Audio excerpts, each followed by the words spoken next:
intelligence sites in all of Israel, Unit 8200. They're basically the equivalent of the National Security Agency of the United States. Hezbollah has said that the Israelis hit nothing. We don't know. We don't know what the battle damage assessment is. What we do know is that both sides have toned down the rhetoric at this point in time, and parties, you have factions. This coalition that Netanyahu has cobbled together is a very weak coalition. Hinges on Netanyahu doing exactly what the minority members want because he can't afford to lose any member of this coalition. And so that faction that has, only one or two seats, Netanyahu can't lose them. So that faction now can start making demands of Netanyahu that Netanyahu has to pay attention to, because if they walk away, he's out of government. And so what's happening here is a much more complicated internal dialogue taking place within Israel than maybe people in the West understand. Again, getting back to the points that this Israeli general was mentioning, that he said that Israel is not prepared to go after a war of attrition. The situation of the Israeli army is not that good right now, and because of the suffering that they have experienced in this conflict in Gaza. And on the other hand, the outcome would be the continuation of this conflict, the way that they have been carrying out all more than 11 months, 10 months that they're doing this. And he says that he's not in favor of Israel to continue this way. Well, he's right. I mean, literally, Israel is failing. Israel has lost. I have said repeatedly, I think the die has been cast. Israel cannot recover from this conflict. Economically, the Israeli economy is in tatters, and it's not going to rebuild. One of the key dialogues that's taking place on the side is the United States is trying to get Saudi Arabia to reconcile its differences with Israel, to recognize Israel, to enter into diplomatic relations with Israel. And the concept that empowers this is the notion that Israel will serve as the economic hub, sort of the engine, the technology-driven engine of whatever partnership can be crafted. Saudi money with Israeli know-how creates this, team that can dominate the region and have a major impact on the world. But Israel will never, again, rest in peace. It's over.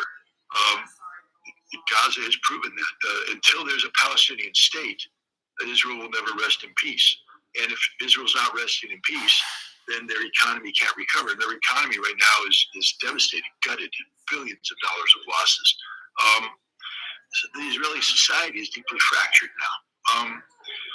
There will be people who will say we have to accept a new reality if we want to survive. There will be others who say we must double down and create a greater Israel and eliminate this Palestinian scourge once and for all. Israel will never again be united on the direction it needs to go. There will always be this debate. And I think right now, because of the pressure being placed on Israel from around the world, there will be a discussion that leads to the creation of a Palestinian state. And as soon as you have that happen, some important changes have to take place inside of Israel, some of which Israel will never recover from. And one of these is the disenfranchisement of these Brooklyn Jews, I call them, these American Jews who have flown over to Israel to steal land in the West Bank, to murder Palestinians, to create these illegal settlements. These settlements will have to be dismantled.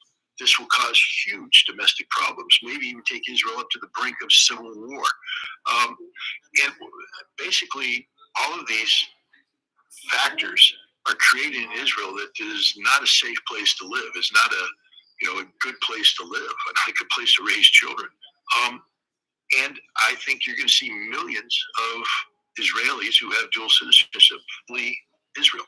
And now you have a demographic problem. Right now, 9 million Jews, roughly a little bit more than that in terms of non-Jews, Arabs, Muslims, and Christians. But when you start dropping that population, when the number of Jews starts dropping down to 7 million, to 6 million, to 5 million, suddenly Israel stops being viable in terms of its current makeup. And the concept of a two-state solution yields to the reality of a single-state solution. I think that's the direction that we're headed. I don't think there's anything Israel can do to stop this. Now, the question is, does Israel want to do this in a way that minimizes damage to whatever Jewish entity remains in the Holy Land, or do they want to do something that leads to the total destruction of Israel? If Netanyahu and his ilk have this way, they'll lead to the total destruction of what we today call Israel. If saner minds come in and start working diplomatically, I do believe that we can work our way towards a single Palestinian state where Jews, Muslims, Christians can live together in peace and harmony. But it's going to be called Palestine, not Israel. It's not going to be a Jewish state.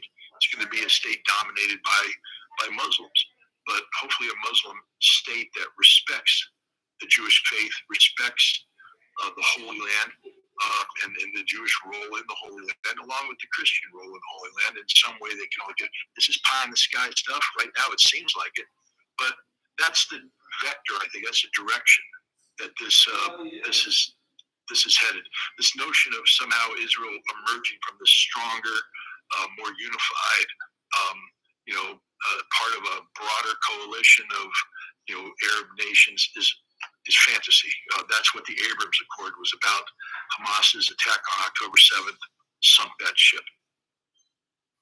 One of the points that Nasser was talking about in his speech was that they were waiting to see if something happens with those negotiations between Israelis and Gazans. Do you think they're still hoping for have a political settlement between Israelis and Gazans? I think there will have to be a political settlement because Israel can't survive if this war continues. You've had repeated Israeli generals retired say that in a year's time Israel will collapse on its own because it can't continue this fight. So eventually, Hamas will not be defeated. I mean, we have another Israeli general that has admitted that Hamas is not just a physical entity, but it's a political point of view. It's an ideology, and you can't defeat that militarily. In fact, the more Israel commits genocide, the stronger Hamas gets from an ideological standpoint. So the reality is, Israel is going to have to deal with Gaza on the terms set by the Gazans. And right now, the leadership of the Gazans is Hamas. There are things being done to try and make such a dialogue possible, which is, for instance, China brought together 14 different Palestinian factions to create some sort of singularity that's inclusive of Hamas and Fatah, so that when Israel is ready for meaningful discussions, that which sits across from it isn't going to be called Hamas. Okay. And good morning, good evening, good afternoon, and welcome to Sensei Bob here. I had to do a little politicking. But here we are. So,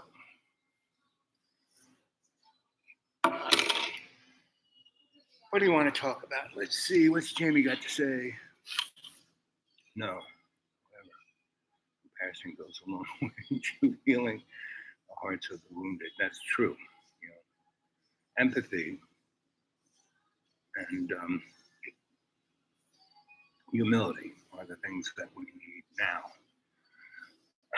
And because what most Americans don't realize is that we are under the citizens. Our government isn't ours, right? It's kind of pretty much been run by white male gentrified gentry.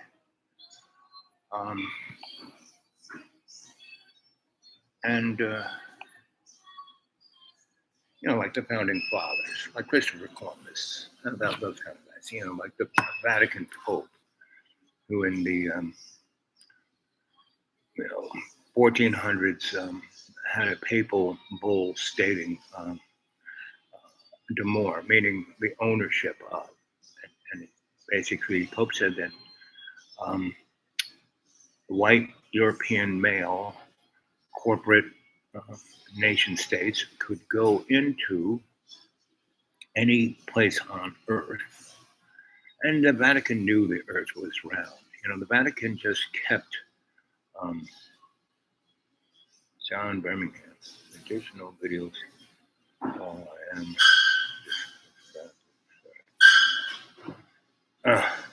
anyway, the bottom line is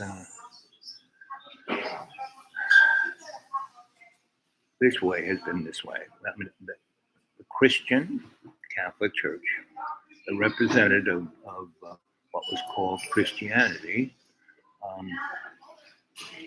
basically put all of its people into the dark ages. I mean, they couldn't read, right?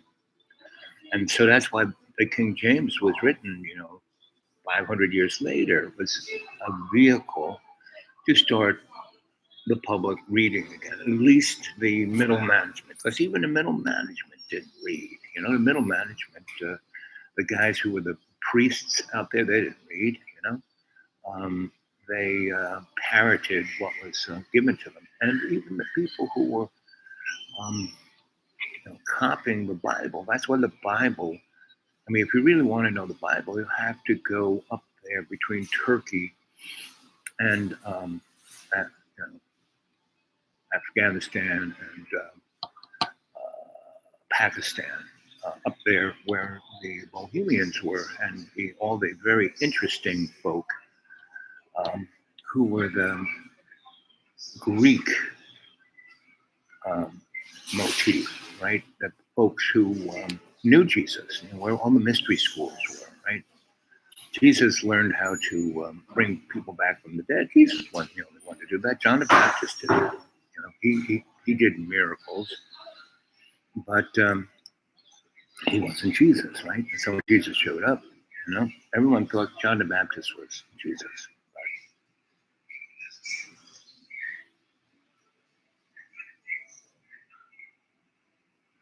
What do I look forward to about being alive? It's called love, John. Right today. There were 5 people here who were like really kind of down in the dumps, right? And so we make, I've helped a number of people come together, and we manufacture birdhouses, right? And there are a bunch of people who are homeless here, about 1,800 that the rich people have thrown off their lands, and they're just living in the forest. And so, basically, I kind of went to the 3 counties of the major churches, the Baptist Church, the Methodist, and the Catholic, and I got them to work together. So each of those churches had a food bank, but they were giving maybe 100 or 200 people food, by putting them together and then getting this really motivated woman to run it. She got a warehouse. She went up to, people like Ingalls and Harris Teeters and Food Lion, and they gave equipment and trucks and tons. And we went; those 3 churches went from feeding maybe 400 or 500 people a month. We went to feeding 20,000 people a month, right? And what I did, all I was the guy who could view what was going on and pick the strategic decisions to do what we needed to do. And one of the major things was, in the 3 counties, the majority of people who were hungry and homeless, they didn't have a car. They couldn't drive to those churches to get food. But I did. Food Line gave us a big truck, not like a tractor trailer, but big box truck. And I would go into the woods with that truck as far as that truck could safely drive and give the food to where the people were. That's how we started feeding 20,000 people. We started, and not just like once a month or twice a month. We did it every day, different places, but every day. That's how we fed 20. That's how we are feeding 20,000 people, right? So, what makes me happy? What brings me love in my heart is doing things like that. And I always have, boxes of cans of food. So when I see homeless people, I have them already bagged up. So them just here and they just were like looking around at people eating. So I went out there and gave them food. That's what makes me happy. Helping others. Right? I could go on. I mean, my I mean, one day I'm going to wake up dead. I mean, every morning I wake up dead, but I'm not all the way dead. You remember Princess Bride when Magic Max? Well, he's dead, but not all the way dead. Right? That's me. Right? Like I have to go visit my endocrinologist and my other doctors tomorrow. Right? Too afraid to do a big violent act that would be at peace. John, you're not going to be at peace doing a big violent act. Sorry, buddy, you're not going to do that, right? You want to be at peace? I've told you this for years. Go down to Texas. I mean, I'll tell the story. I had a really good friend, right? I was in the music industry. I knew a lot of musicians, right? A lot of girlfriends who were musicians.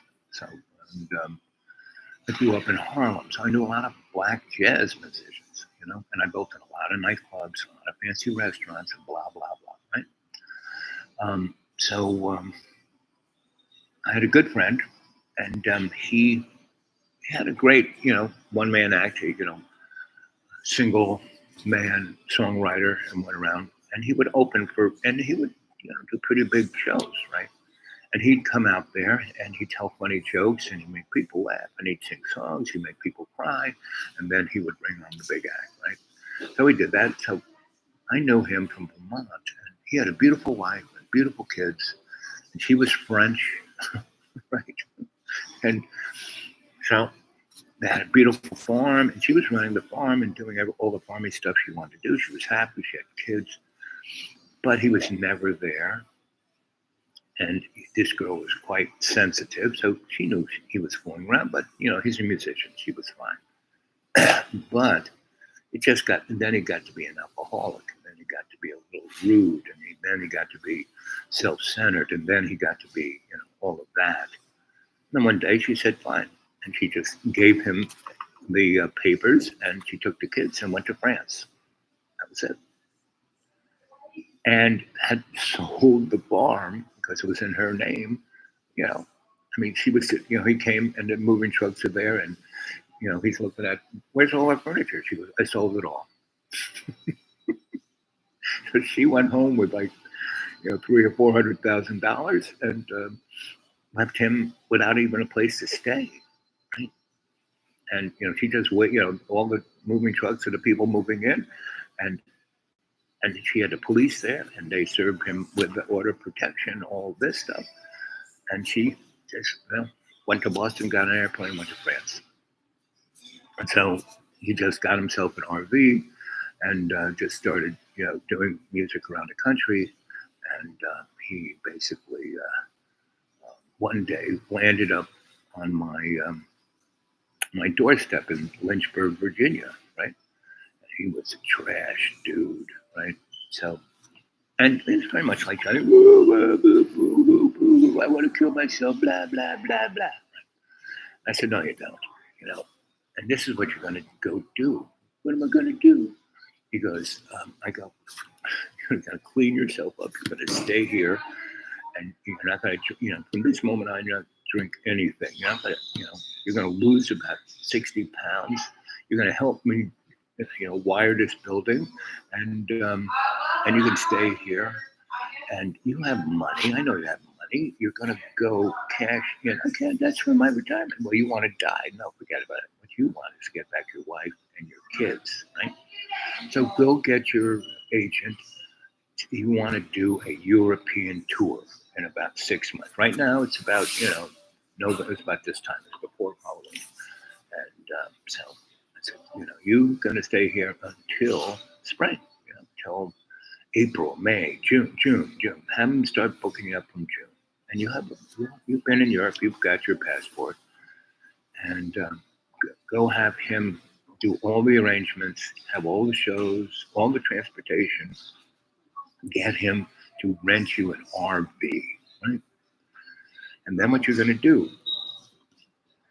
you do a string, you do like 4 or 5 shows in a couple of countries, and then a hiatus of 3 weeks. You know where your wife is in France, go, get all your paperwork, drive into that town, go straight to the police and say hi.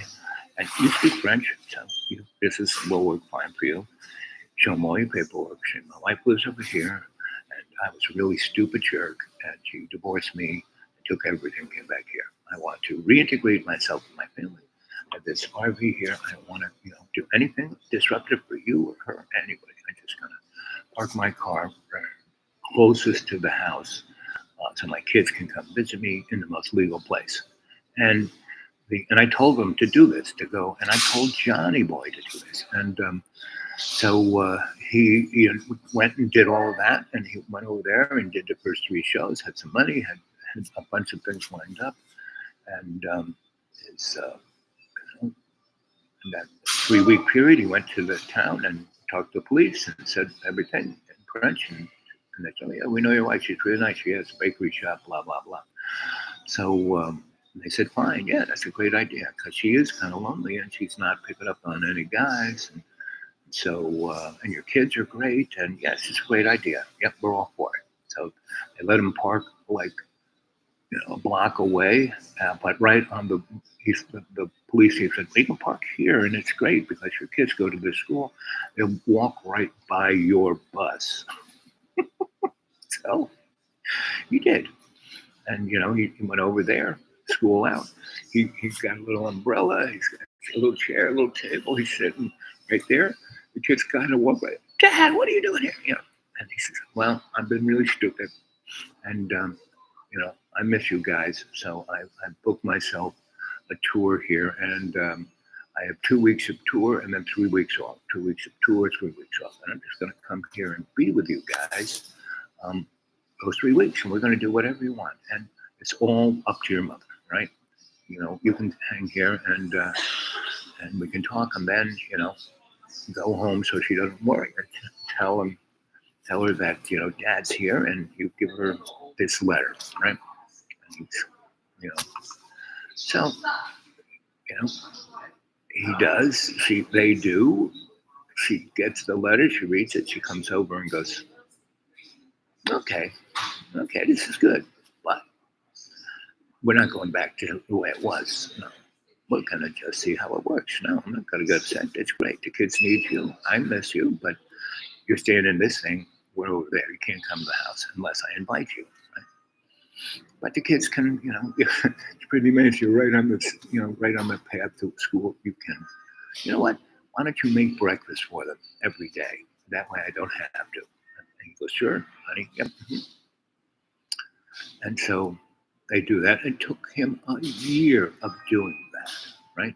But he had this RV in Europe, so by the time the tour was off, and it was probably September or maybe October even, they took a nice drive from France down to the Mediterranean, and then over to Spain and Italy, and did all that, and came up through the Alps, and he parked the thing, and they did that a little bit. He had some more shows in the Christmassy time, and he had some shows, like, again, down in the southern Mediterranean. So everyone got on the bus and they went on tour with him. And by the time that was done, it took them about a year and a half. They, get forgiveness, show humility, right? And John, that's what you are. You don't show any humility. It's all about you, right? Missing my wife and kids. Here's what I have. I work at, I've been around you, man. When that first year and a half that I was there, I took you to your wife was living in one of your parents' house. She was no dummy. She didn't have to pay rent or utilities. She had a really nice house. That was fine. And that's when she was like hitting the big time with the elf on the shelf. And, she had the kids and all that. And I took you there a couple of times. You didn't want to go. They were there for a good 8 months where you could have been there every day like that. It was all about you. And you whined and cried about how your father, blah, blah, blah, how your haircut, blah, blah, blah, how you're the greatest, blah, blah, blah. It's always about you, buddy. But it's not. It's not. You know what I mean? Man. So you could be in the Gaza Strip, And so, John, you have a lot of blood on your hands. You're talking about being in the lake of fire. You're going there, boy wonder.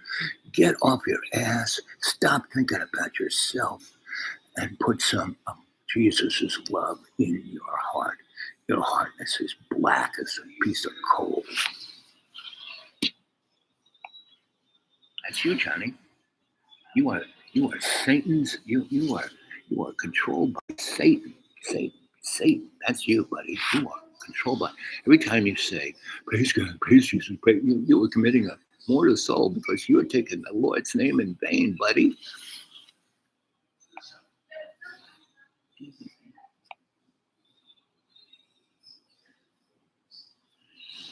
Mm-hmm.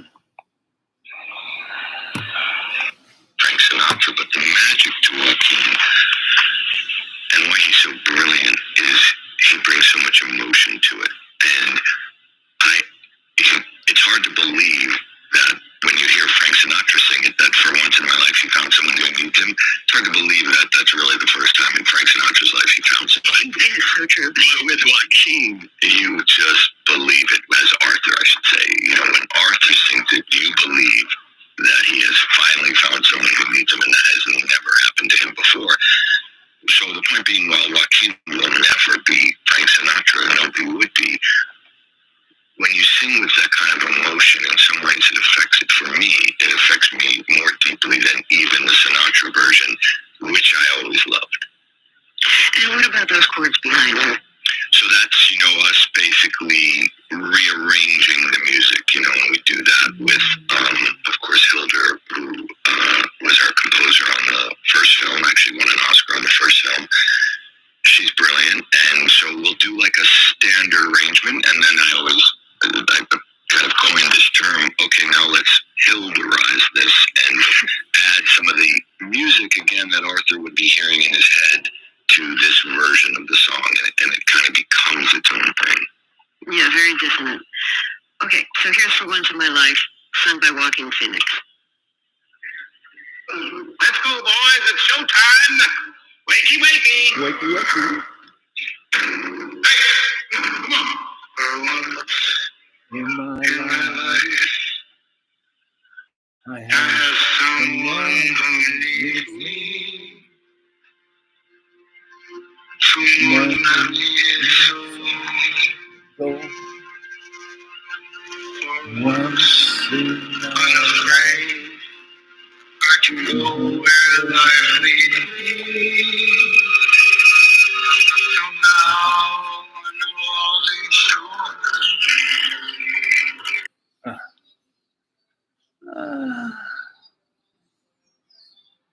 Like the fire.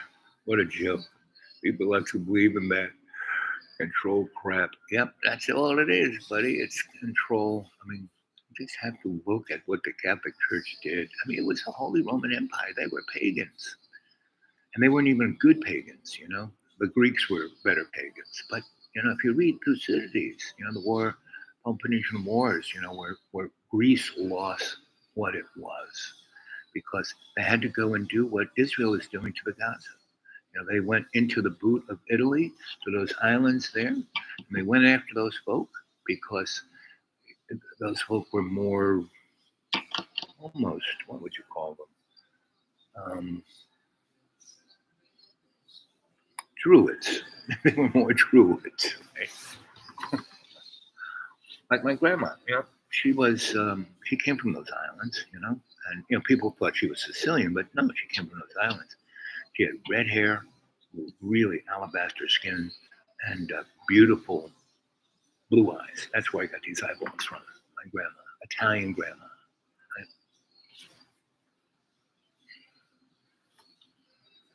Um,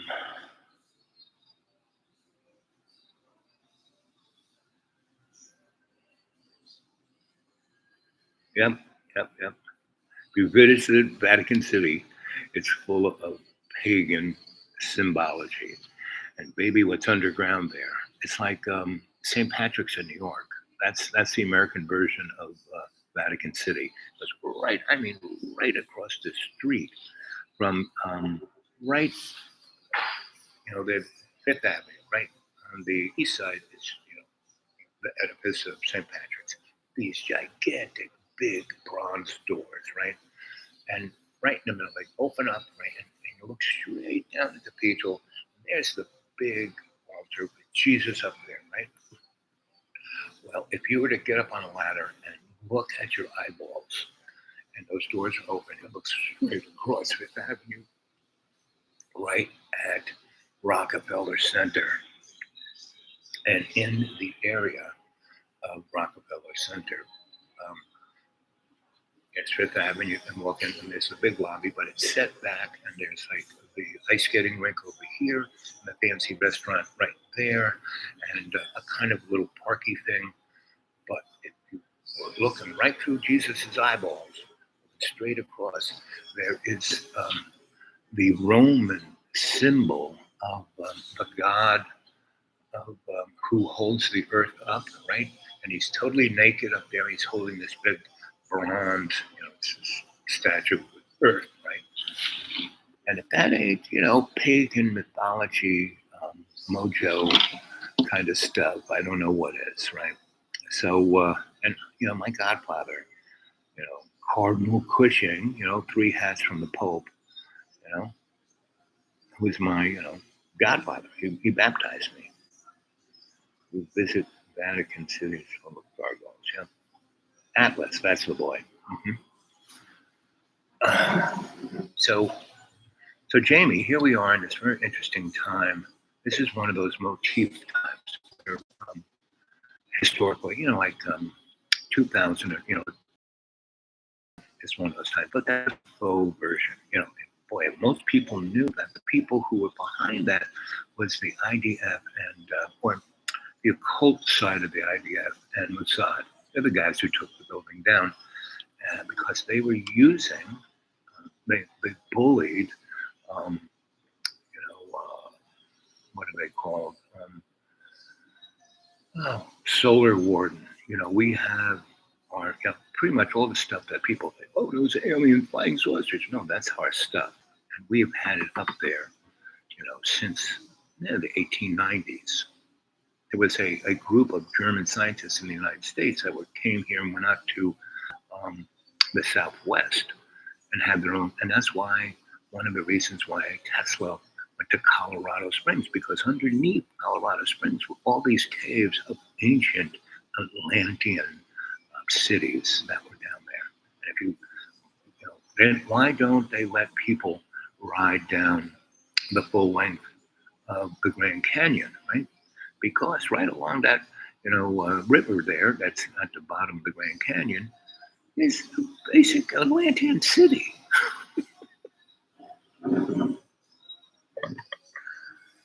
And they don't let you, and they get, meaning, if you try to get in there without being invited, they come and get you before you can even get there. They can't fly over it. They don't have satellites above it. It's quite interesting. There are a lot of places all over the world that you can't fly over. But when we had the Open Skies Treaty with the Soviet Union, all our nuclear facilities had big skylights. So the Russians could look straight down and see what they were doing, and we could look down and see what the Russians were doing. So we're at this very interesting point because we have 28 wars going on. There's close to 100 million people who are at stake of losing their lives in the next, before Christmas, right? And what they are sacrificial lambs. And another 80 million are lined up to be slaughtered before Easter. This is a real esoteric, occult kind of dance, and Just see the movies. Like, so there's this the guy, what's his name? The movie that's coming out about Joker and Harley Quinn, right? And Madame Gaga is playing Harley Quinn, and the so all the movies are really interesting because they have been from the get-go a magic trick, right? And it's been the tool that oligarchy, whatever I call it, the hidden hand, because you can't really describe it because it has so many elements, right? Both the high table, the hidden hand. Other people have, Mr. Globaloney, right? So those clowns, have been running this place, since Babylon, right? Go read any of a good person to read, Joseph P. Farrell, Dr. Joseph P. Farrell. That guy is so prolific. He's got a zillion books. But he has one book called Babylon's Bankers, and so does David Icke. David Icke is. It's interesting how David Icke is kind of. Gentlemen, you're here for lunch or breakfast?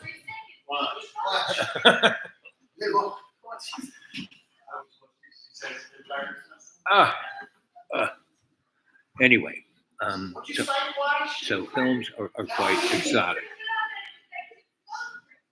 Let's see what time it is. Yeah, it's almost lunchtime. I'm gonna wait later.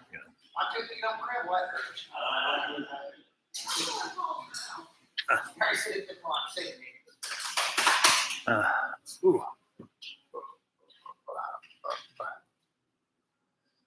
So what are you guys working on?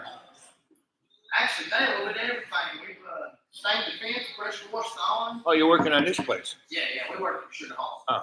We're the maintenance guys. Is one of you guys Jamie's husband? No. No. Jason comes in. He does a lot of maintenance for us. Yeah. That's what I heard. Yeah, those guys have become, so they pretty much own everything around the lake, right? Yeah. Well, so you guys were born here, right? I was born in Navy, yeah. Well, I mean. Yeah, just up the road about 10 miles. Yeah, that's that thing here. So you grew up, did you go to Little Mill again? No, sir. That was. What's now known as Navy College, used to be Navy Elementary. Yeah. That's where I went to school. Well, those were great schools. I mean, Yes, sir. great schools. Yes, sir, it was. And now they close them all down and they push in everyone to go into the prison school. We homeschool. Well, that's the only way to do it now. It is. It is. Our kids being raised by the Bible. It's a little bit different. We don't do all the indoctrination. Well, the only, they need to learn to read, write, and arithmetic, right? And the foundation is God's love and Jesus' forgiveness, right? Because we have so many churches here, just around here. There's 40 churches, and they all basically teach it a different way. My way is the right way, And that's a little, So you teaching at home is the best way to do it. Yes, sir, it is. And Yes, sir, it is. I read the Bible 3 or 4 times a day. And I don't, quote the Bible. I read the Bible. Yes, sir. And when you read the Bible, it vibrates your heart in God's love, right? Why should you home? Right. At home, right, exactly. But if you go there and the minister's like, what is chapter 4? It's like being back in grammar school and somebody wanting you to read and you feel nervous about it. Yes, sir. But if you read it every day, you don't have to read it. I just kind of take it, flip through the pages where the book opens and I do this. That's where God wants me. That's where God wants me to read it.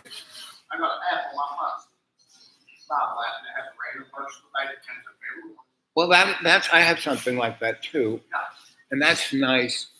But these devices are a bit much, They're getting there. Well, this back in 1968, there was a thing called the keyhole satellite. Up there, spy satellite, right?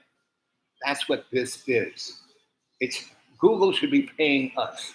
They learn more about us than we ever get from them. And that's why they give it away free. Nothing's free, right? Nothing's free in this world. Right. So I live over there on Greg's Branch, kind of up the hill, kind of near Banjo Ridge. Yeah. But I'm a nice, quiet little spot. I have no internet, no phone, no nothing, no TV, barely electricity. I have a nice little spring.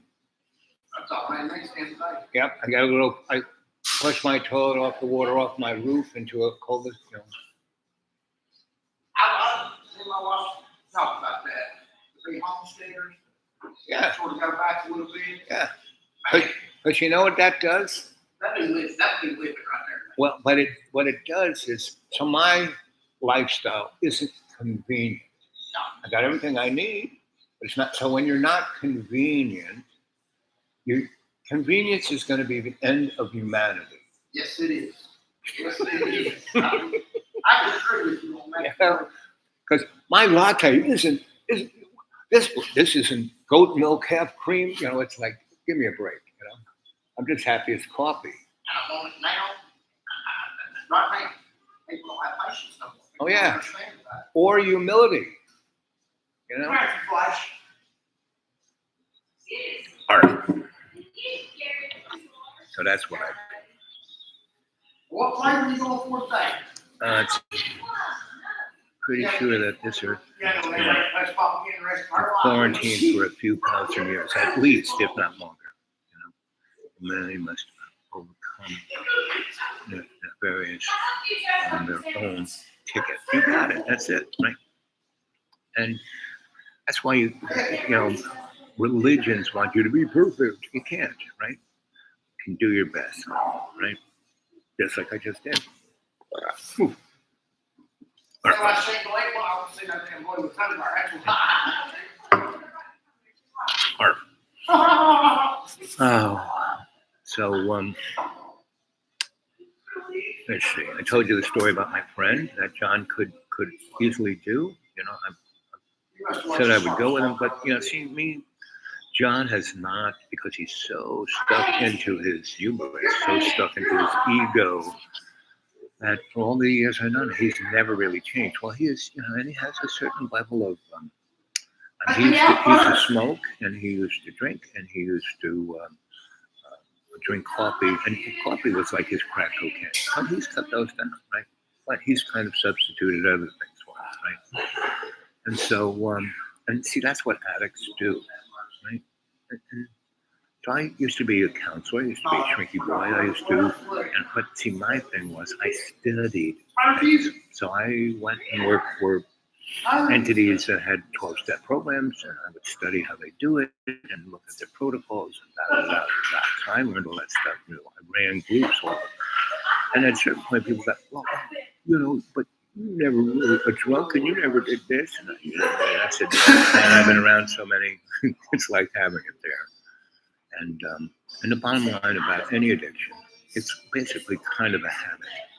And sin is an addiction. John is addicted to sin. And what is the major sin? Sin is ego, right? When it's all about me. Because the major things, and God, religion, it's just, religions are just a business plan, right? And so you heard me talking about a guy, and he says, we're homeschooling, we're teaching the Bible. That's what, if you're going to have any kind of connection to the Bible, you should be reading it and reading it with your family, right? And teaching it and talking about it and all the rest, right? So, and that's how we can dig ourselves out of this hole. But, I was talking to a guy about convenience. Everyone is addicted. I mean, John Boy, does he go down to the supermarket? No. He has them delivered, Still a buddy.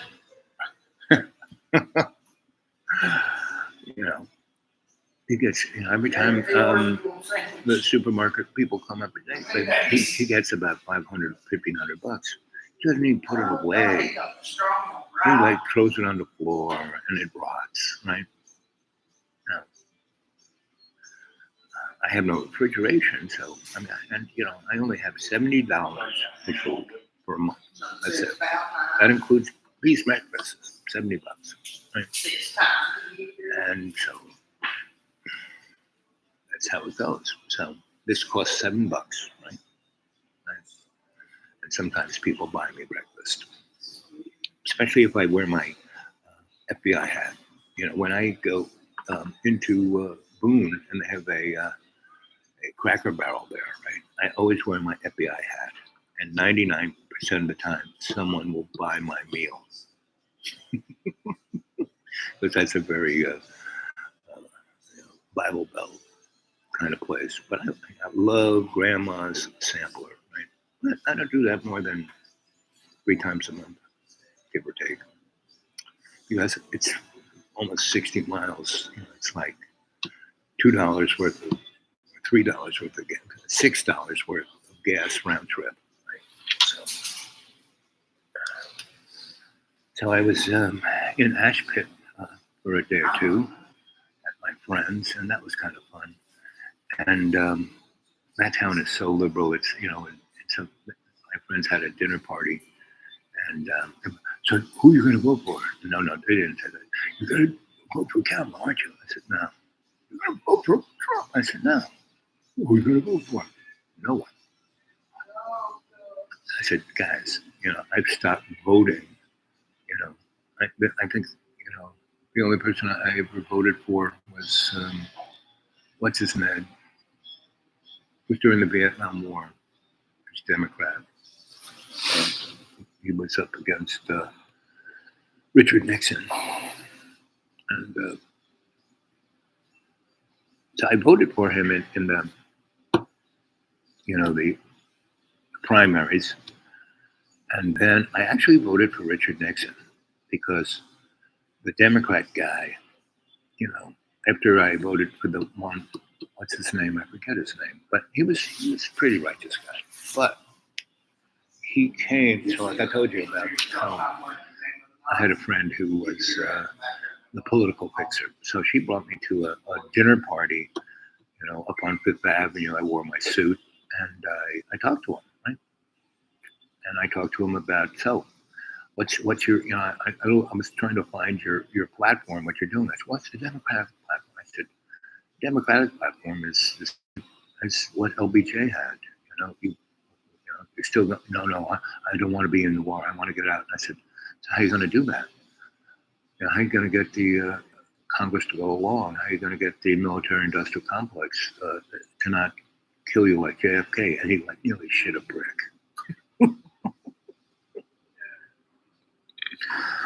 And so I didn't talk to Richard Nixon because he didn't come to New York City. At least he went out to the Hamptons or wherever he went.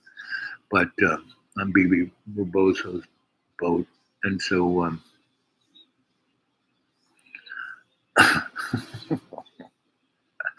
so when it came time for presidents, what's his name? Nixon.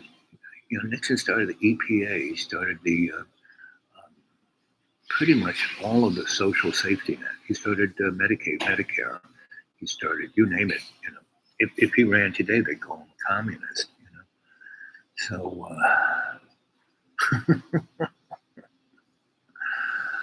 so that was the last person I voted for. I don't vote in even regional elections because it's corrupt from the top down. There isn't any place within the political structure in America or in the world per se that you have, because look at Sudan, right? Sierra Leone. Those places, the people got tired of having the same oligarchs. They didn't have like the civil war because they knew they couldn't go up against the army. They just refused to buy anything or to work in factories or do any of the work. Just stop. Same thing in South Africa. The black people, what really brought apartheid down was that the black people in Africa just said, no, we're not going to do anything. We have little gardens in the back. You want to kill us all? Go ahead. But everyone's looking at you. It's this hope. No longer are people ignoring what's going on. The real deal about Israel and that part of Africa, because that's what it is. It's not the Middle East. It's Africa. Is that it was all the people there were set up because none of those countries are real. They don't represent, like Saudi Arabia. Give me a break. That was drawn on a napkin, during World War One. So no, that place was all set up to make money for the industrial West and keep a status quo. And it's a transportation. I mean, so they can. That's why after World War II, the United States had this big navy. It went out to, and Russia was its ally, right? And Yalta and Potsdam and Tehran. The big treaty was signed in Tehran. Did you know that?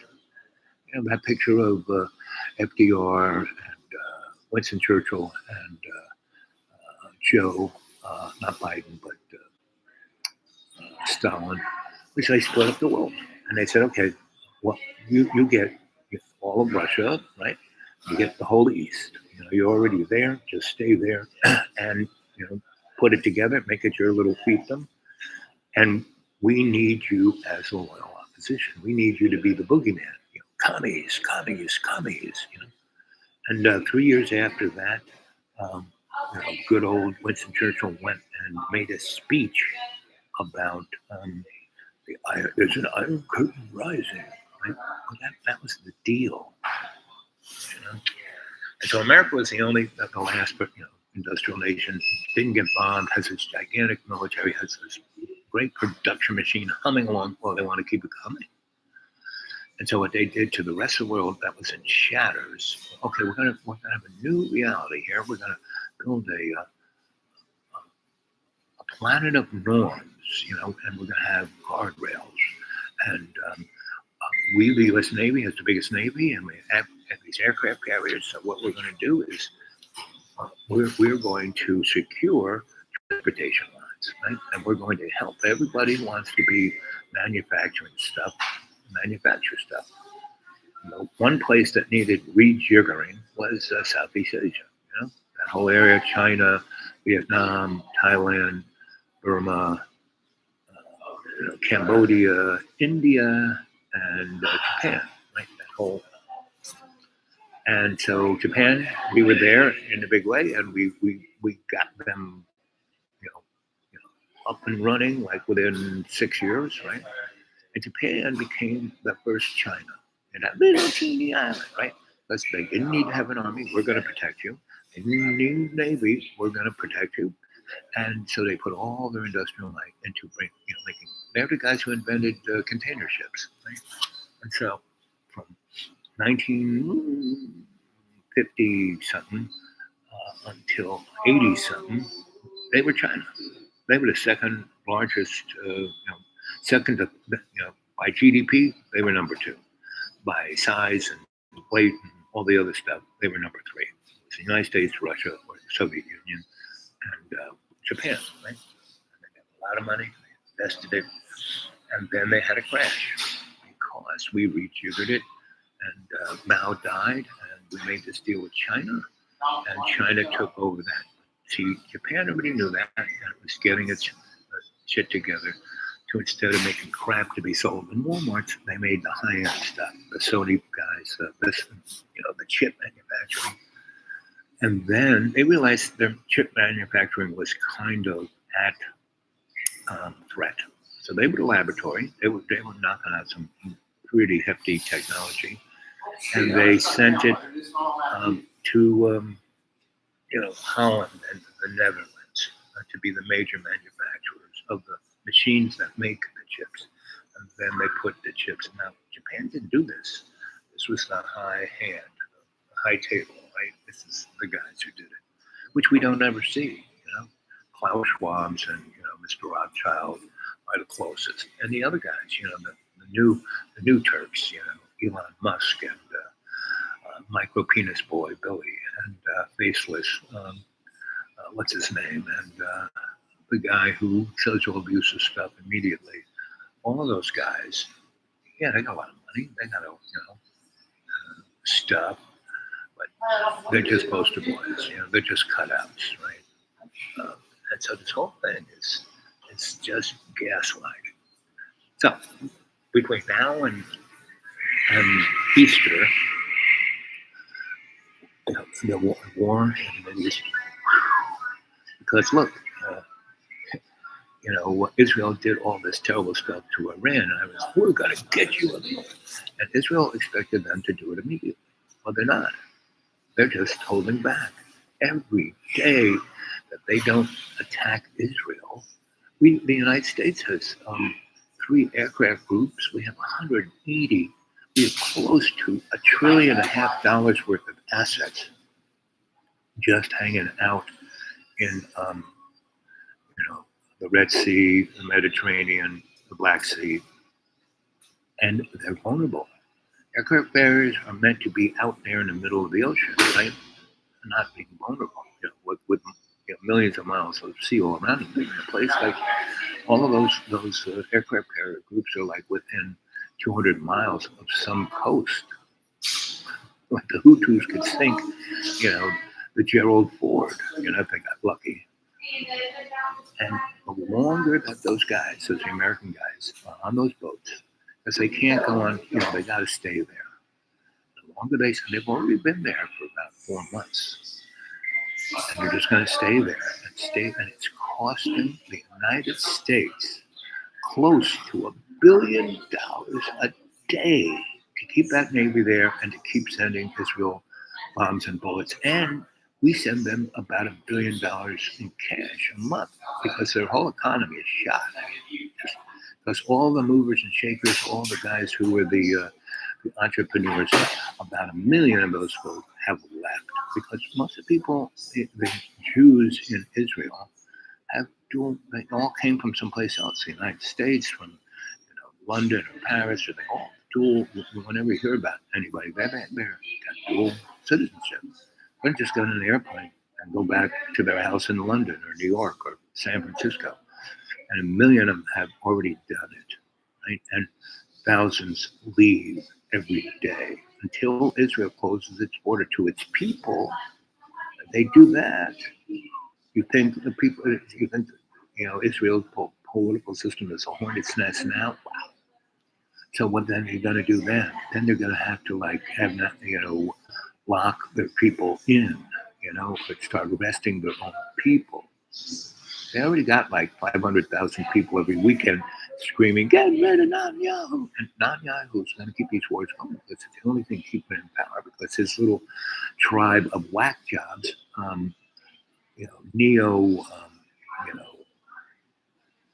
the dynamic of those neocon, they're not Jews, they're Anakashi mobsters, back in the day, So Khazarian mob, that's the word I think. Then they became Anlachki, right?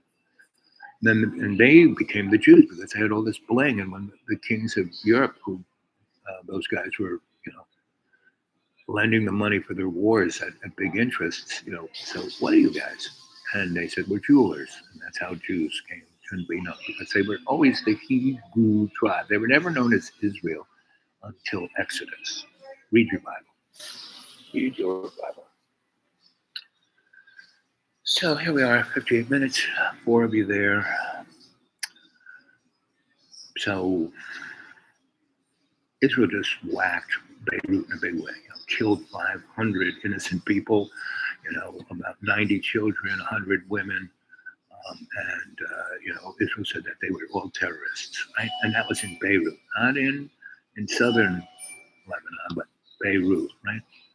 And see what Israel doesn't realize. So we're hitting all these rockets. Well, these things are like, cardboard tubes held up with 2x4s. And Israel's using, $1 million, cruise missile to hit the thing, right? And that's from your tax dollars, not Israel's. It says Lockheed Mars on the side, right? So Lockheed Martin's Mars, the god of war. So anyway, so they're doing that now, right? And so let's see, fish. Hey, PBS do the stuff like this all the time. No kidding. We've been doing this since 1776, the United States has lost 70 million American soldiers to wars of investment. And we have killed over 1 billion people. America, not we killed lots of people from Christopher Columbus up to 1776, but from 1776 to now, 70 million Americans have died uselessly. So Israel does it too, like every other country. Not every other country. There's some countries that don't do it like that. But we, like I said, the title of the thing, everyone has blood on their hands. No one's innocent, right? So, yeah. So if we just continue to do this, this is all we're going to do. We will be, locked into this spiritually for the rest of eternity. So this is the lake of fire. We're living in it, right? Even if you're not being bombed, even if you're not in Gaza Strip, even if not in Beirut, you're not, in Ukraine, you're not in Sierra Leone, you're not in any of the other 28 countries that are being, warred upon, not by themselves, but by corporations, transnational corporations, right? Sudan is, a perfect example.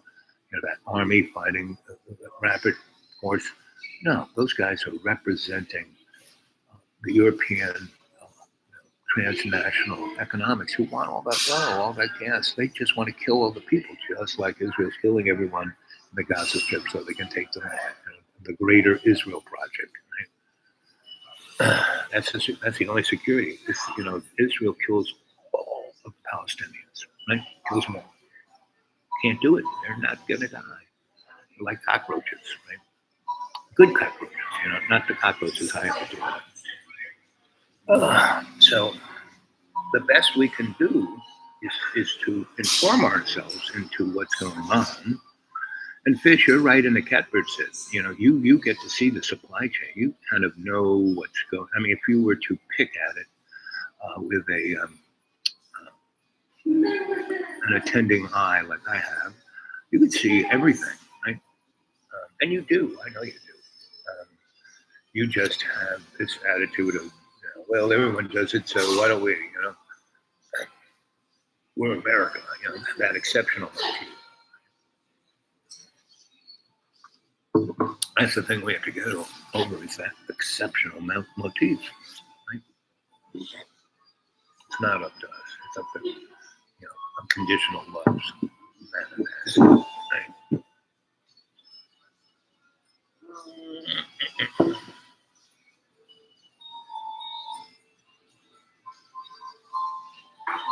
I can't find it.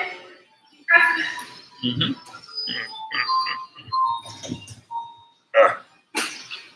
I have to get up and move a little bit. Let's see. So talk amongst yourselves there. I'm going to put a little background here. Support for WETS comes from East Tennessee State and wants it to feel really alive and of the moment. He didn't really necessarily want to decide what that arrangement would be, so we actually had a pianist live on stage. Probably should be correcting that because it is, in fact, there's a movie with music in it where people sing sometimes what they're feeling. It's very much the they no longer have as much of a labor crunch like Germany does. They don't have to make a night freak out UFO conversation. I was like, dude, we gotta do a podcast because out of all of my friends that actually can understand physics and explain it, you comprehend it at a very high level. So for things like this to be puzzling to you to the point where you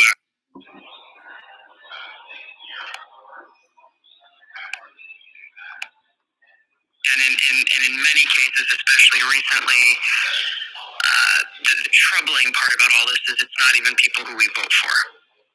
When you look at what happened when President Biden had that infamous debate with President Trump, it exposed the reality that many of us have known for a long time, which is that President Biden has not been the guy calling the shots. He's not been the guy making the decision, nor has it been Kamala Harris, for that matter, nor will it be if she is elected president. It is this cabal of, the Democrat elite, the woke warmongers, made up of the likes of Hillary Clinton and Barack Obama and, Tony Blinken and Jake Sullivan and, people who are in the military-industrial complex, who profit from us being in a constant state of war. It is those in the administrative state, the national security state, who derive more authorities and ability to take away our liberty when we are in a heightened state of crisis or war. It is their friends and billionaires and people in media who all derive their power from being able to have a figurehead that essentially they can control. And the most troubling part there's so many things wrong with this, of course, but really at the most fundamental level, you look at our country is the oldest democracy in the world, but the reality of a truly functioning and thriving democracy that has brought to life the vision that our founders had for us, that we really have a government of, by, and for the people, and that we have the ability and responsibility, for that matter, to ensure that the government we have only exists with the consent of the governed. That becomes very hard to do, to hold people accountable when the person that you voted for is certainly not the one making the decisions. How long has that been the case? Was it ever the case that the president ran the country? When was the inflection point? I don't know that there's one specific. I mean, there is, as personalities come in and shift here and there. I would say the answer to that has probably changed. But in the election that we are facing here very shortly in the United States, it's our opportunity to hit the reset button. And, however people feel about the choices and the options that we have, and they've changed a little bit recently, but really it's only the faces that have changed. The stakes have not changed. And the choice is between the Democrat elite, and I've been saying this for months, like, hey guys, because it's like, oh, is Biden going to stay or is he going to go? And who's he going to replace that? All of these different theories, they make for good chatter, I guess, on cable news. But I've been telling people all along, don't be distracted. You take one horse out, you put another horse in, you've got the same people who are running the show. And it is between the Democrat elite, will be Kamala Harris on the ballot, and those calling the shots behind the scenes continuing to remain in power versus Donald Trump, who has a record of, the reason why they're doing all they can to destroy him is because he won't bend the knee to this Washington establishment, which is made up of people in both political parties, by the way. What makes you think that a Trump presidency would be any more inoculated against this nefarious behind-the-scenes control than the one that we have at the moment? Surely if the people out front don't make any difference because it's the people behind the scenes that are changing, then what makes Trump any better than what we've got at the moment? It's not that anyone who's put out front doesn't make a difference. It is specific to, in this world that we're living in now, specific to President Biden and Vice President Kamala Harris. And the reason why they've been doing all they can to try to keep Trump off the ballot in over 32 states, all of the court cases and lawsuits and everything that the media is throwing at him, the reason why they're doing that is because you may agree or disagree with his decisions or his policies or the way that he talks about things, but he is not beholden to those same establishment interests that so many of these establishment politicians are. And so, he's not going in and saying, oh gosh, well, I got to do what this person says, I got to do what that person says. I think oftentimes even his own staff doesn't know what decision he's going to make or what position he'll put forward. And that is, to me, that's the clear choice. You have a choice between those who believe that government knows better for us than we do, that their power is more important than our freedom, that their power in many cases derives from being in a constant state of war that undermines our national security, versus Trump, who has the ability to, and frankly the backbone to say, yeah, no, I'm not going to go down that road, or we're going to take a different path, or we shouldn't be in unnecessary counterproductive regime change wars. We should focus on investing in our country and try to work towards the future. So that's Tassie, and she's righteous, but she's still in that mix of the loyal opposition, right? So at least she's kind of talking about, at least saying, hey, there's something going on here, right? And the same thing with Donald Trump. Like, I don't vote because I don't want to be blamed, right? But Donald Trump, he gets in, he has this whole, well, he got in, see, he got in because he got put in. He didn't expect to win. He just did it for fun, and he won. He was not prepared. The people put him there because he wasn't prepared, because they knew the pandemic was coming. They knew this was going to happen. They knew this was going to happen. And he did, he didn't know how to run a government. He never ran his own business, right? He was a grifter. And so they had all these people like his, first Secretary of State was frigging, president of Exxon, pretty much was, hey guys, take a look, this is what it is. And so,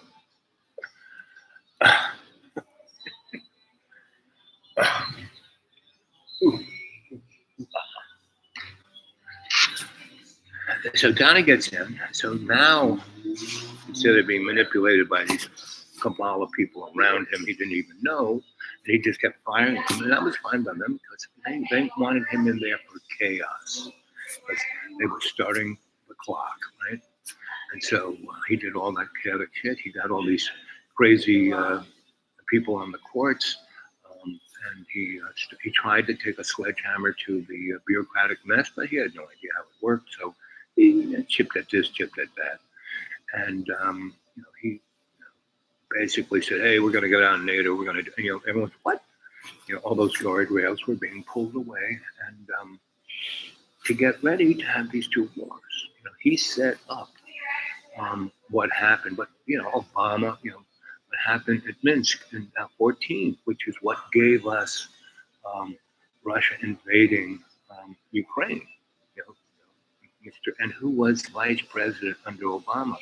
But Joe, right? And when Joe got out of Afghanistan, we couldn't stay in Afghanistan.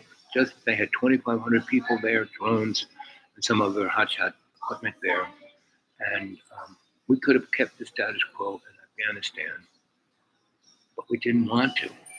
We let the Taliban, Donald negotiated the Taliban to just walk straight in because he didn't support the government. And so when the government one day showed up at the Americans' front door at that big air base that was against the side of the mountain that couldn't be attacked, nobody was at home. There was a bunch of stuff there, but nobody, we just left.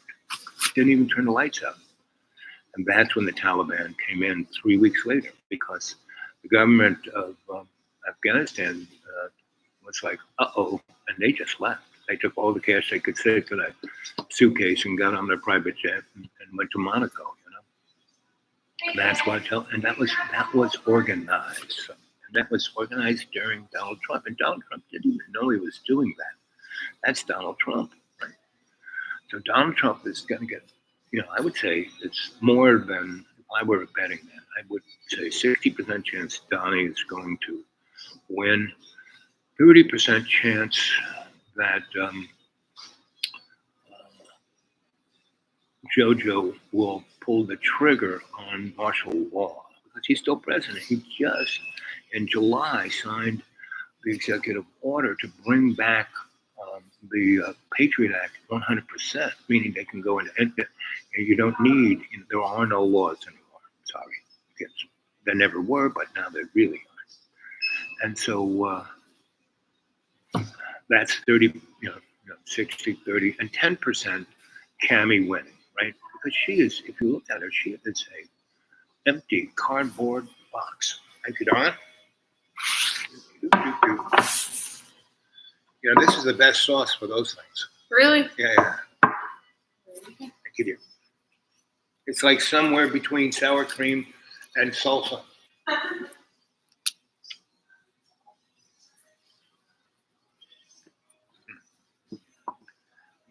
Look at this. $4, $4.75 with tax. Can't beat it.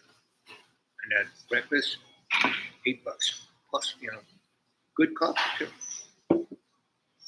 I think I get the $8. I stay here, so.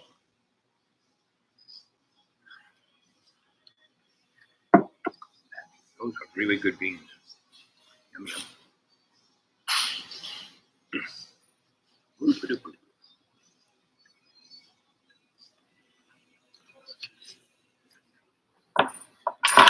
Whoa.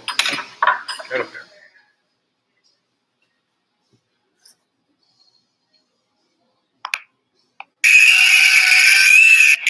And ultimately, it's those politicians whose knee-jerk reaction to any challenge or situation in the world, instead of choosing diplomacy and seeing war as the last resort once you've exhausted all other means, understanding how costly it is, both in lives and in taxpayer dollars, it's just, hey, we got to go and punish this bad guy, topple this regime, wage this modern day siege through economic sanctions and warfare, all of the tools that they have at their disposal, without thinking through what the costs and consequences of those actions and policies are. Presumably on the ground and also economically, domestically too.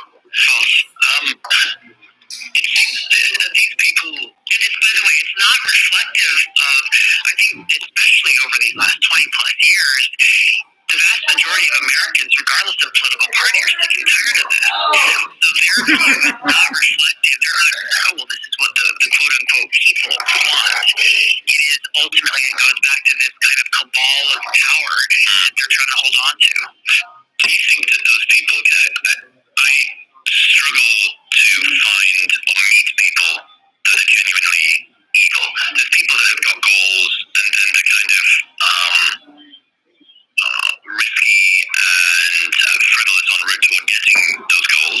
You think, this is just collateral damage, who really cares? I'm getting my backhander from Raytheon or whoever the fuck. But it seems surprising to me that someone would think, I want to go to war.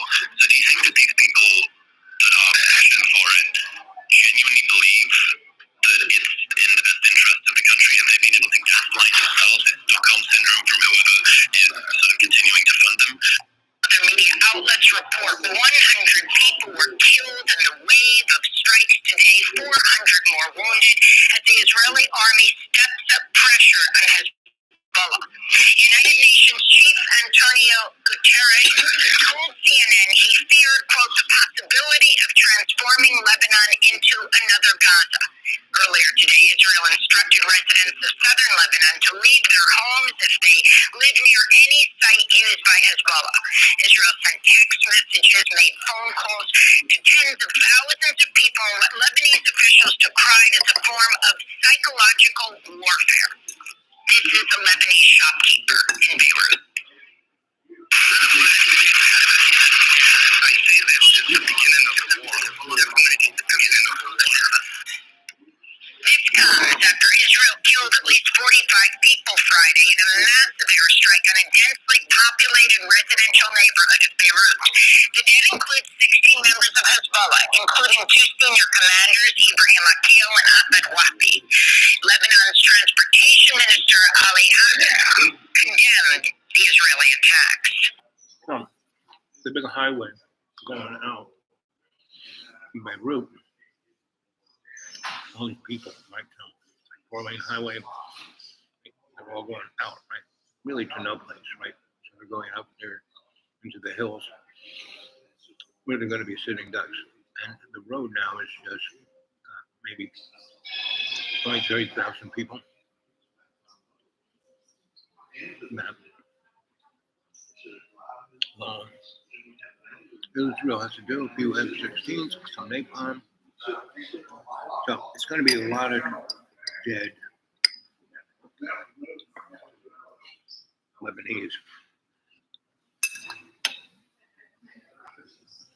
But they're not touching Hezbollah. Hezbollah's, just on a couple hundred of their Kasasha missiles, which are just basically firecrackers, a little more accurate, a little more heft, and they're going after military targets, not hospitals, not schools,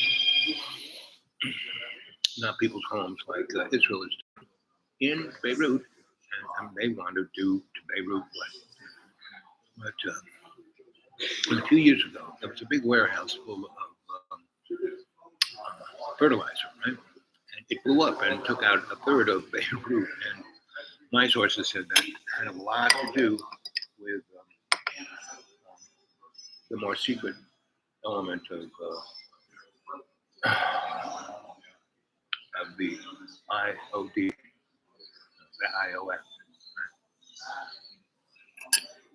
with the IDF, Israel Defense Force, and then there's the IOF, Israel Offensive Force. They're the guys who put the explosives into the pagers and walkie-talkies. And, so I was talking to a friend of mine who's in that electronic business. I said, how do they do that? He goes, I don't know. There's something hinky about that. Right? So I talked to him a few days later. He said, you know what happened? I said, no, what happened? Fish, if you're there, tell me about this. My friend said that those were manufactured, and it was a product that Hezbollah was buying from this company in Hungary. And what the IDF and Assad did was they took a number of those kind of products and took them apart and put explosives and special chips in there and then put it into the supply chain. So the Hamas, they had ordered this stuff from that, and it was part of that supply chain. And so that's how it got in there, it was through the supply chain. So everyone has one of these things, right? So who knows what's in this? Because it could be in the supply chain. What do you think, Fish? What do you think?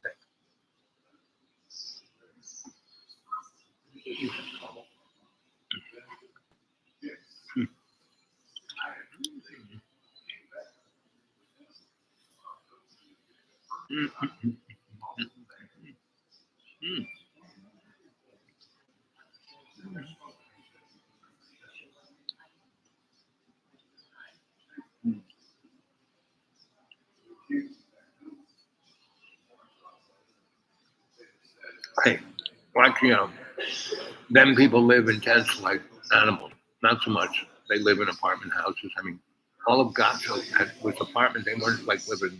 They're all only after their house gets blown up 3 or 4 times do they end up in a tent. And I live in a tent. I'm one of them people.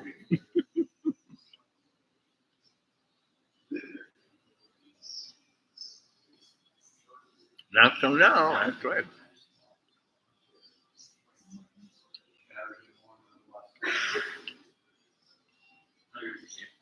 Okay, if we cared about human rights, we could do better. Like not give Israel weapons. We'll put half of our Navy at risk. Well, the guys who build those boats and have those airplanes, they want them blown up, so then we have to build more.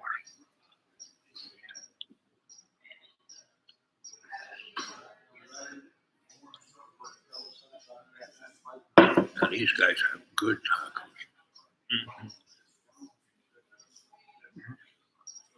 So what did you men get for lunch? Oh, that's good. The Philly sub is good. The chicken sub's good, but I really like these little tacos. Talking's good. Well, and they have really great barbecue beans. So barbecue beans on the tacos. Yum, yum.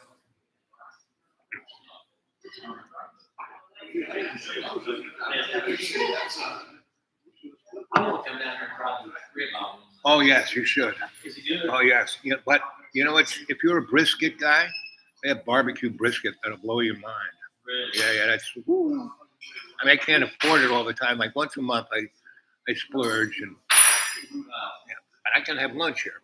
That's I think that's $1.99. It's like my budget, and all the coffee I can drink. No.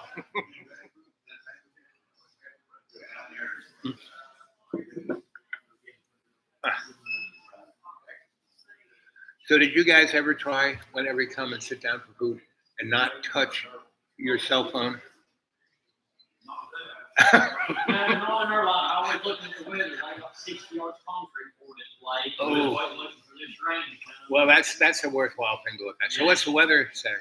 It's saying they might get what might not blow it all into place. Oh, yes, that's what I'm. Yes. So they're giving, they're still today, they're giving where it rains, the storms are supposed to be heavy, which changes to tornadoes and rain.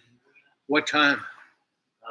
Because this morning I was up around 5, and it was still raining pretty hard. What kind of concrete you pouring? They're on a concrete driveway. No, so just plain old, nothing too exotic. But it's safe, it goes off to the lake, so if it washes it. Or 45 yards. Yeah, probably about 10,000. Yeah, I was going to say that's about $10,000, $11,000. Well, they got money. I don't know how much the lake would like to have that much concrete in it, but 6 o'clock is the biggest change. what's it going to be tomorrow? More bad. Yeah. It goes, it's worse after the day. Yeah, I live in a little box out in the woods. Tomorrow, 90% chance. Cloudy and humid with showers. And then Thursday, 100% chance.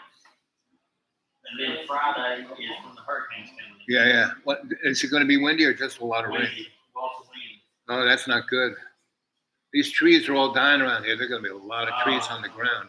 That's not going to get it. Wait, we get a good wet wind, hitting snow. We have Oh, yeah. Last year, when it was like 60 degrees, the weather doesn't bother me.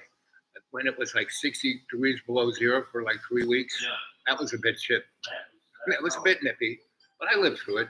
But But that 15 inches of snow, that was really wet, and we had like some rain before it, so the ground was wet. All around me, the trees. And these people, 2 people had brand new houses, bango, right on top. Yep. I was going to get pretty good at my house before January. Yeah.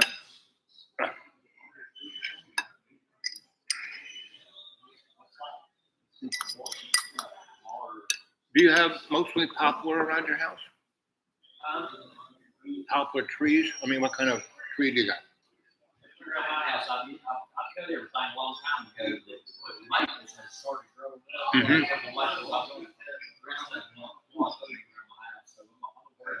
Yeah, no, the oak will stay. But I cleared my whole lot out. People, you shouldn't take so many trees. I said, I don't want them to fall on my house.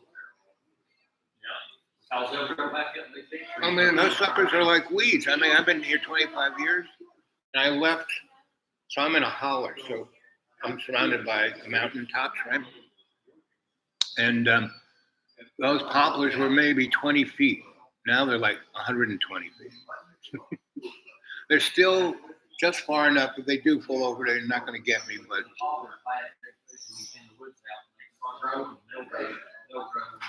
and that's why they did. I took out. Yes, that's why they. Yes. Yep. And all the when I was here, there was still a lot of pine, but that's pretty much all gone. Yeah, a lot of pine died. And they lost a lot of pine. So what are they doing up Pogie? Are they building yet up Pogie? I've not been up there in a while. So when they paved that road, that's when I knew they were going to have like building a lot of houses up there. I thought it been that way. For 3 years. We just run over here every day. It's good food. Yeah. Well, come for the brisket. Come for the brisket. No problem. Yeah. That was good stuff. Yeah. So you guys hunters? You go out and hunt? Do you guys go out and hunt or fish? When I was younger, I used to fish. You know, when I could walk into the woods, I can barely walk now. Yeah, we fish and hunt while we Yeah. So I never fished off boat. I just would go. walk creeks and rivers. We didn't log creeks. We just get in the creek and walk. Yeah. That's what I did. Fly fishing and all, or it doesn't have to be fly fishing. You don't want to walk, and you want to catch plenty of trout, go over to South Ocean Dam, Mm-hmm. Tailwater, Yep. go to the dam. You can park and walk. Yes, I've done that before. Yeah. Yeah, that is a good fishing spot. Got any idea how to catch a trout? There's plenty. Yeah. Like I think 20 years ago, I used to fish there with a friend, and he's no longer here. And I would go with him in his car, and it was fun. And he was a good fisherman.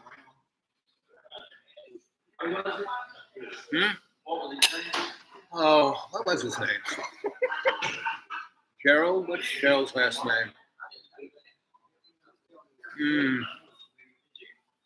I used to hang out in Elizabethton. So he was in Elizabethton.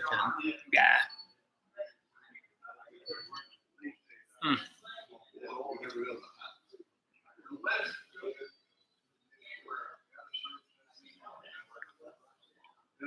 You know, on Main Street in Elizabethton, the guy who sells books. You ever see that bookstore? His buddy was. He was that.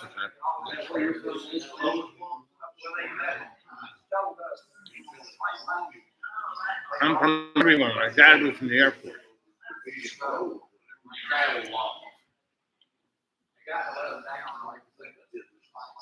I did all my traveling when I was a young boy, a young man.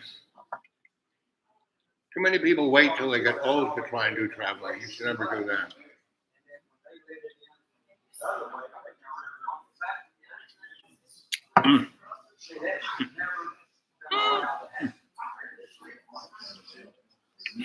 Oh, you guys left.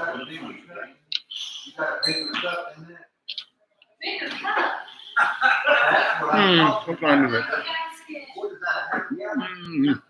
You guys did get free refills. Well, I'm going to come back in about an hour or two and talk to you later. Love you guys. Hope you enjoyed the show. Look.